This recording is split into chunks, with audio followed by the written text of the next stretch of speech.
Hello बच्चों, good morning. बच्चों, आज दिनांक है 1 जून 2020। आप सब बच्चों का एक बार फिर से ऑनलाइन होम क्लासेस में स्वागत है। बच्चों, अभी तक जो हमने किया है 8 यूनिट कंप्लीट कर लिए हैं। आज हम जिस यूनिट के ऊपर काम करेंगे वो है यूनिट 9 और exercise 9.1।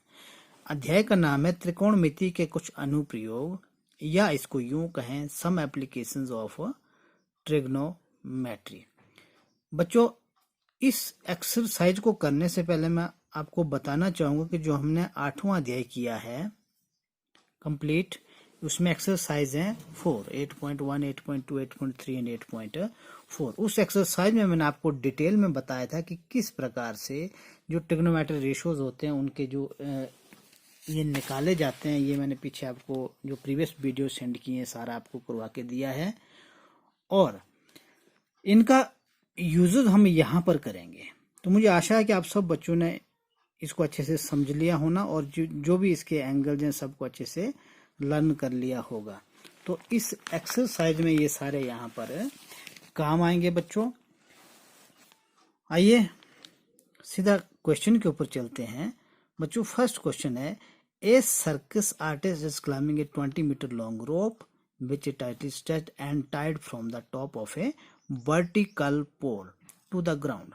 Find the height of a pole if the angle made by the rope with the ground level is 30 degree.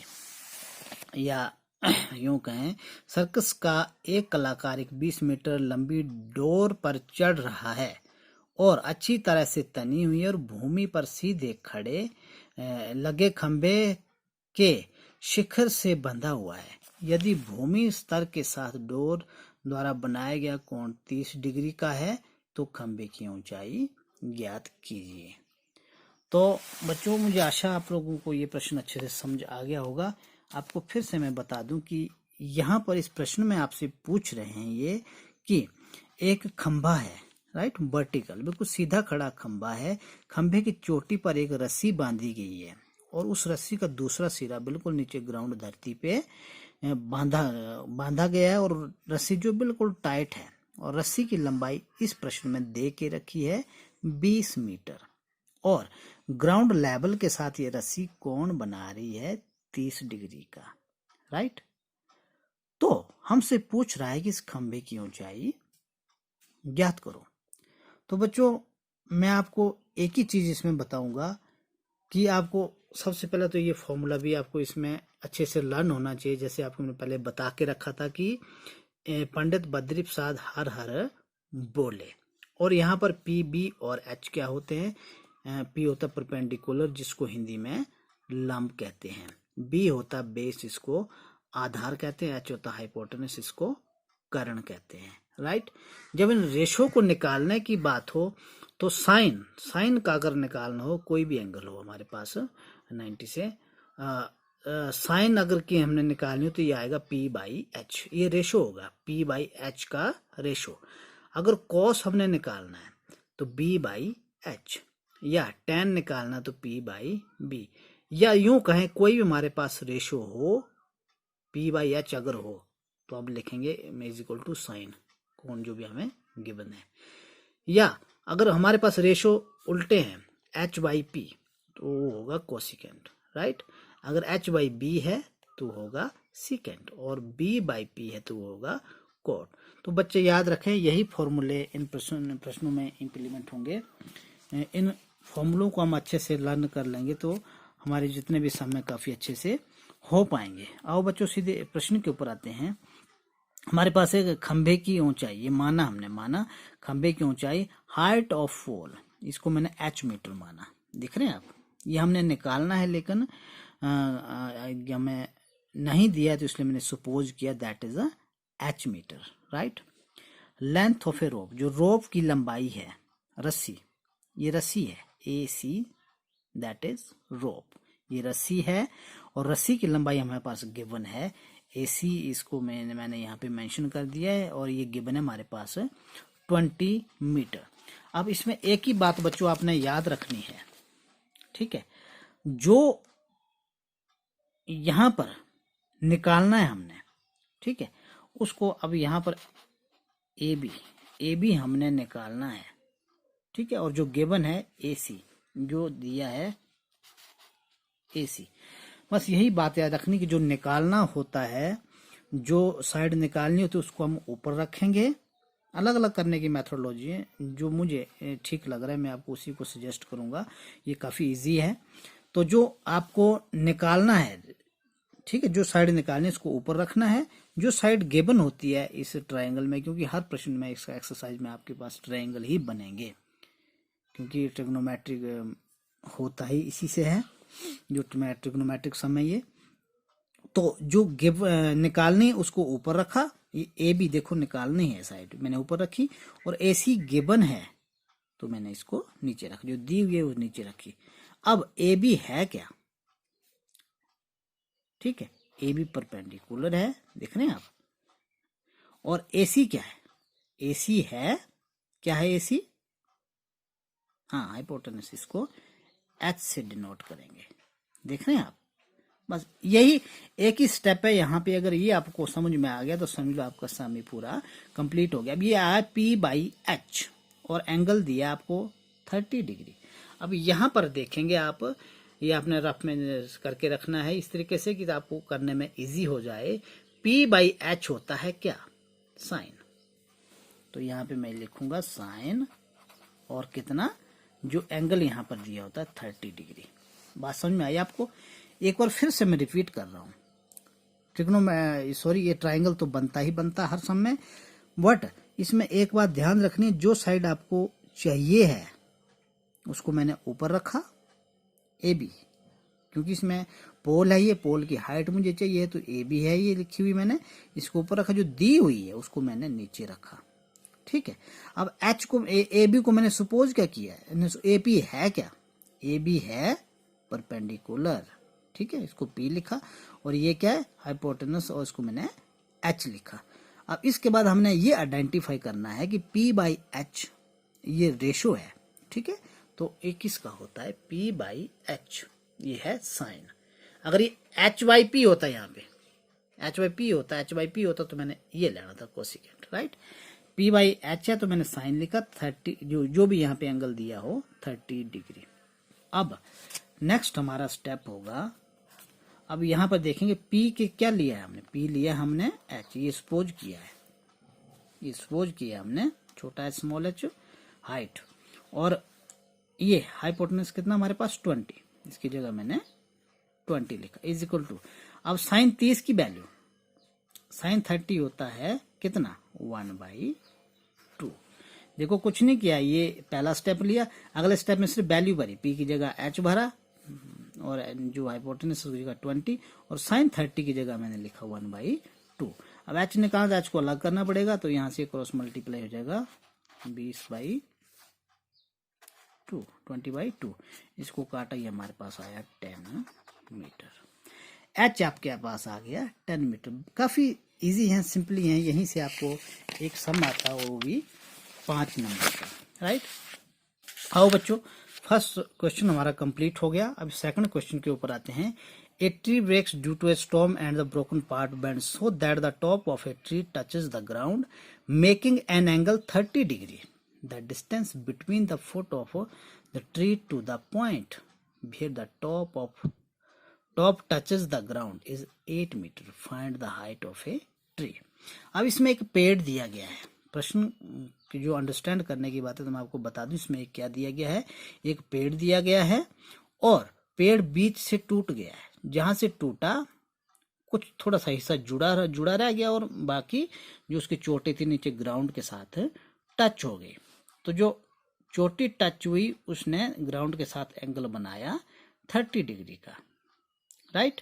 और जो चोटी टच हुई उससे पेड़ के तने तक कितनी दूरी है, 8 मीटर, ठीक। एक ही चीज दी है हमें, एक नीचे बेस दिया है 8 मीटर, और एक एंगल दिया है, तो बोलता है ये निकालना है, पेड़ की ऊंचाई निकालनी है, पेड़ जो सीधा जो हिस्सा बचा हुआ है वो कितना है, और जो बेंड होके नीचे टच हुआ है वो कितना है। तो इसको और अच्छे से समझना, अगर अंडरस्टैंड नहीं हुआ तो यहाँ पर आप देख सकते हैं। आंधी आने से एक पेड़ टूट जाता है, और टूटा हुआ भाग इस तरह मुड़ जाता है कि पेड़ का शिखर जमीन को छूने लगता है और इसके साथ 30 डिग्री का कोण बनाता है। पेड़ के पाद बिंदु, पेड़ का जो बेस है, जो तना है, की दूरी जहाँ पेड़ का शिखर जमीन को छूता है, जो जमीन की चोटी है, सॉरी पेड़ की जो चोटी है जो ग्राउंड को टच करिए 8 मीटर की दूरी पर है। पेड़ की ऊंचाई ज्ञात करो। ठीक है, तो यही बात है बस जो मैंने आपको अभी बताई। पेड़ की हमने हाइट निकालनी है। अब कुछ तो हिस्सा खड़ा है सीधा, कुछ यहाँ से बेंड होके नीचे हो गया है, जमीन के साथ टच हो रहा है, तो ये पूरा कितना है। तो मैंने यहाँ पर ये दे के रखा, इसको मैंने ट्रायंगल बन गया क्योंकि पेड़ तो सीधा ही होगा, उसका तना जो है सीधा ही रहेगा और कुछ जो हिस्सा टूटा वो नीचे आ गया, तो ये ट्रायंगल बन रहा है यहाँ पे। अब यहाँ पे आप देख सकते हैं मैंने इसको ए बी और सी नाम दे दिया, राइट। अब height of A broken part BC, जो ये ब्रोकन पार्ट टूटा हुआ है, जो पेड़ का जो सीधा हिस्सा है यहाँ से टूटा, इसकी हाइट मैंने ली x मीटर, खुद मानिए मैंने सपोज किया। और जो AC है, ब्रोकन पार्ट AC है, AC, इसको मैंने लिया y मीटर। देख रहे हैं आप। तो बच्चों इसमें हमने करना क्या है, एक बार हमने ये साइड निकालनी है, फिर अगली बार ये साइड निकालनी है, दोनों साइड्स को प्लस कर देंगे और हमारे पास पेड़ की ऊंचाई आ जाएगी, राइट। तो प्रोसीजर वही फॉलो करेंगे। अभी मैंने आपको बताया कि क्या, अभी हमने इस साइड को निकालना है BC, ये BC है ना, क्योंकि ये नहीं, ये निकालना हमने, तो मैंने अभी भी आपको बताया जो हमने ट्रेस आउट करना है उसको हम ऊपर रखेंगे, BC बाई जो गिवन है उसको नीचे, AB, BC बाई AB। अब BC है क्या, दैट इज परपेंडिकुलर, राइट। और AB क्या है, जो गिवन है वो है बेस। ठीक है, तो P बाई B क्या होता है, P बाई B, ये देखो यहाँ पे P बाई B क्या लिखेंगे हम, tan। देख रहे हैं बच्चों, यहां लिखेंगे इज इक्वल टू tan, और tan कितना, जो एंगल हमारे पास दिया होता है 30 डिग्री, बस। अब P की जगह हमने क्या लिखना है, ये जो P है ये लिखना है x बाई, अब बेस की जगह, बेस कितना है 8, is equal to tan 30 degree. tan 30 degree की वैल्यू होती है 1/√3। ठीक है, तो ये हमारे पास आएगा, यहाँ से क्रॉस मल्टीप्लाई करेंगे, इसको गुना करेंगे, 8 ऊपर मल्टीप्लाई हो जाएगा, 8 1 जा 8, 8/√3 मीटर। सिंपल, ये आई x। उसी तरह से सेम हम y निकालेंगे, फिर x और y को प्लस कर देंगे, जो टूटा हुआ हिस्सा पेड़ को हमारे पास आ जाएगा। देखो यहाँ पे, अब ये निकालनी, ये साइड निकालनी है हमने, हम लिखेंगे इसको AC बाई जो भी गिवन है हमारे पास AB हमारे को दिया हुआ है AB। अब हम लिखेंगे, ये AC मैंने लिखा यहाँ पे, AC लिखा, ये देख रहे हैं आप, ये A और C, AC लिखा, तो AC है क्या, हाइपोटेनस H, और AB क्या है, ये देख रहे हैं आप, AB है हमारे पास बेस। तो H बाई B हमारे पास क्या बना, इसका रेशो बना, और H बाई B होता क्या, देखो है सीधा रेशो है, कोई नहीं है, P by H, B by H और P बाई B। हमें निकालना क्या है, H बाई B, नीचे से इसका उल्टा रेशो होगा, H बाई B। देख रहे हैं, तो क्या लिखेंगे हम, सीकेंट, क्या लिखेंगे, सीकेंट। यहाँ पे लिखेंगे सीकेंट, और एंगल कितना है इस यहाँ पे बना हुआ 30 डिग्री, देख रहे हैं आप 30 डिग्री, यहाँ पे लिखा मैंने सीकेंट 30 डिग्री, बस। इसके बाद सिंपल H हमने यहाँ पे हाइपोटेनस कितना हमारे पास y बाई बेस हमारे पास है 8। अब सीकेंट 30 मैंने आपको ये करके आपको रखे थे पहले, यहाँ पे देखो आप, cos 30 की वैल्यू कितनी होती है, ये √3/2 कॉस 30 डिग्री की वैल्यू होती है √3/2 और ये सीकेंट 30 डिग्री, ये आपको पता है यहाँ पे 2/√3 आएगी, 2/√3 आएगी। अगर नीचे की वैल्यू आपने रिमाइंड नहीं करनी है तो ऊपर साइन कॉस टेन की रखो, नीचे की इसकी रेसिप्रोकल होती हैं। देखो कॉस 30 की √3/2 थी तो कोसिकेंट की आएगी इसकी उल्टी आएगी 2/√3, ये 2/√3। अब यहाँ पे y निकालना हमने तो y को हम अलग रखने की कोशिश करेंगे। y इज इक्वल टू ये 2 ऊपर जाके 2 के साथ मल्टीप्लाई हो जाएगा, 2 जा 16/√3 मीटर। बस x भी हमारे पास आ गया, y भी आ गया। अब हम लिख सकते हैं हाइट ऑफ ट्री, या इसको यूं कहें पेड़ की ऊंचाई is equal to x plus y. पेड़ की ऊंचाई आएगी हमारे पास x प्लस वाई। x हमारे पास है 8/√3 प्लस y हमने निकाला 16/√3। अब नीचे बेस देखो, इनका जो डिनोमिनेटर दोनों का सेम है तो हम इसको सीधा मल्टीप्लाई करेंगे, सॉरी प्लस करेंगे। 8 + 16/√3 ये हो गया 24/√3। अब इसका परिमेयकरण यहाँ पे करेंगे तो जो नीचे का रूट वाली टर्म होती है ये ऊपर जाके भी मल्टीप्लाई होती है और नीचे जाके भी मल्टीप्लाई होती है। ठीक है, नीचे का रूट हमने यहाँ से फिनिश करना है तो ये ऊपर भी मल्टीप्लाई होगा नीचे भी, ये देखो ऊपर भी मल्टीप्लाई होगा नीचे भी मल्टीप्लाई हो गया, ये हो गया 24/√3। नीचे देखो सेम टर्म मल्टीप्लाई हो रही है और अंडरूट में है तो क्या आएगा इनका 3।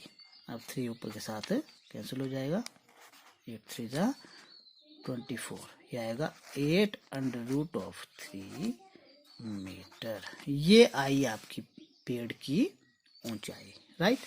तो बच्चों एक बार फिर से मैं आपको यही बात रिपीट कर रहा हूं कि जो भी हमने साइड निकालनी होती है उस साइड को हम हमेशा ऊपर रखते हैं। देखो यहाँ पर ये साइड भी निकालनी थी हमने जो कि परपेंडिकुलर या हाइपोटेनस, ये दोनों निकालनी थी तो बारी बारी मैंने किया। पहली बार मैंने किया ये देखो BC को ऊपर रखा, ये देख रहे हैं आप, जो गिवन है उसको नीचे रखा जाता है। AB हमारे पास गिवन है उसको नीचे रखा, इसके बाद वो है क्या उन साइडों को मेंशन किया जाता है। ठीक है, देखो यहाँ पर ये BC है दैट इज परपेंडिकुलर तो मैंने P से इसको मेंशन कर दिया और AB दैट इज बेस और इसको मैंने B से डिनोट यहाँ पे कर दिया, राइट। तो उसके बाद P/B ये रेशो है और P/B होता क्या है, ठीक है, ये होता है tan, P/B होता है tan और जो एंगल दिया उसी को हम यहाँ पर मेंशन करते हैं। इसके बाद बिल्कुल काफ़ी इजी हो जाता है, यहाँ पर P हमारे पास है x और जो वैल्यू पुट करेंगे P x है और बेस हमारे पास 8 है is equal to tan 30 degree की वैल्यू, tan 30 होता 1/√3। उसके बाद बस सेम हमने इसको कैलकुलेट किया और हमारे पास आंसर आ गया। तो बाकी जितने भी सम है हम यही मेथडोलॉजी इनमें इम्प्लीमेंट करेंगे। तो बच्चे इन समों को करें, प्रश्नों को करें, अगर इनमें कोई भी दिक्कत आए तो मुझे बताएं, मैं आपके वो कंसेप्ट दोबारा से क्लियर कर दूंगा।